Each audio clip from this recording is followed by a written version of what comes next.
রাজ্যে আসন্ন রঙালী বিহু উৎসব ঘিরে প্রস্তুতি চূড়ান্ত। ওই হার পাই হুনিলু খেতে কি বিননীয়। অসমীয়াদের প্রাণের উৎসব বিহু আর বাঙালিদের হলো নববর্ষ উদযাপন।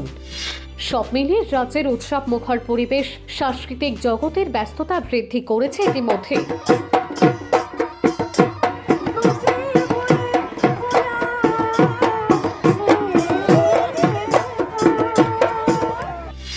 আঞ্চলিক ছাত্র সংসদের পক্ষ থেকে ৩৭তম রঙালী বিহুর আয়োজন সম্পর্কে বললেন আয়োজকরা। নির্বাচন শেষ হলো আসামে, এবার পর্ব হলো নববর্ষ বরণ তৎসহ অসমীয়া জাতির রঙালী বিহু উদযাপন। রাজ্যের বিভিন্ন প্রান্তে এবার তৎপরতা বৃদ্ধি হয়েছে বিহু সম্মিলিত সাংস্কৃতিক মঞ্চের। দফায় দফায় আয়োজন, বিহু উদযাপন ঘিরে প্রস্তুতি চূড়ান্ত। হাতে মাত্র কয়েকটা দিন বাকি। আসাম জুড়ে রঙালী বিহু উৎসব ঘিরে অসমীয়াদের প্রাণ জেগে উঠেছে, পিছিয়ে নয় বাঙালিরাও। ৭৭ সংখ্যক মুকলি বিহুৰ লগত সংগতি ৰাখি প্ৰয়াত বিহু সম্ৰাট খগেশ্বৰ গগৈদেৱৰ শুৱনিত বিহু নাচ কৰ্মশালা আমি অনুষ্ঠিত কৰিছিলোঁ 10 দিনীয়া। আৰু এই 10 দিনীয়া বিহু নাচ কৰ্মশালাত আমাৰ প্ৰায় তিতাবৰ কণ প্ৰায় 150 গৰাকীকৈ অধিক প্ৰশিক্ষাৰ্থী প্ৰশিক্ষণ গ্ৰহণ কৰিলে। আৰু এই প্ৰশিক্ষণ কাৰ্যসূচী আমি আমন্ত্ৰণ জনাইছিলোঁ প্ৰশিক্ষণ প্ৰদান কৰিবৰ বাবে তিতাবৰ এগৰাকী বিশিষ্ট প্ৰশিক্ষক কৰবী গগৈ দলে বাইদেউ।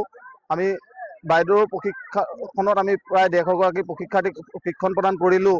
আৰু এই প্ৰশিক্ষাৰ্থীসকলক আমি ৭৭ সংখ্যক মুকলি বিহুৰ সন্ধিয়া তেওঁলোকক মঞ্চখনত তেওঁলোকৰ অনুষ্ঠান প্ৰদৰ্শন কৰিবৰ বাবে আমি সুবিধা প্ৰদান কৰিম। আৰু ইয়াৰ লগে লগে ৭৭ সংখ্যক মুকলি বিহু অহা ৭ বহাগ ২১ এপ্ৰিল তাৰিখে আমি অনুষ্ঠিত কৰিছোঁ।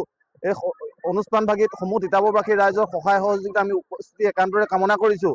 আৰু ৰাতিলৈ আমি স্থানীয় শিল্পীসকলৰ লগতে অসমৰ জনপ্ৰিয় কণ্ঠশিল্পী নীলাক্ষী নেওগৰ গীতৰখৰে ৰাখিছোঁ।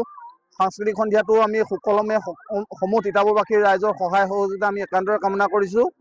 প্ৰাণৰ শিল্পী জুবিন গাৰ্গ আমাৰ মাজৰ পৰা হেৰাই গৈছে, তাত আমাক যথেষ্ট আমাৰ মৰ্মাহত হৈছোঁ। প্ৰাণৰ শিল্পীগৰাকীৰ স্মৃতিত আমি সন্ধিয়াকৈ প্ৰাণৰ শিল্পীগৰাকীক শ্ৰদ্ধাঞ্জলি জনোৱাৰ উদ্দেশ্যে শ্ৰদ্ধাঞ্জলি কাৰ্যসূচী অনুষ্ঠিত কৰিছোঁ। আৰু আমি যি সাংস্কৃতিক সন্ধিয়া, সেই সাংস্কৃতিক সন্ধিয়াভাগো আমি প্ৰাণৰ শিল্পীগৰাকীৰ নামতে উৎসৰ্গা কৰিম। সেই হেতুকে সমূহ তিতাবৰবাসী ৰাইজৰ আমি শান্তি শৃংখলা অটুট ৰাখি পেলাই আমাৰ যি সাংস্কৃতিক সন্ধিয়া, সেই সাংস্কৃতিক সন্ধিয়াভাগ উপভোগ কৰিবৰ বাবে আমি অনুৰোধ জনাইছোঁ। ব্যুৰো ৰিপোৰ্ট, যুব বিচিত্ৰা ডিজিটাল ডেস্ক।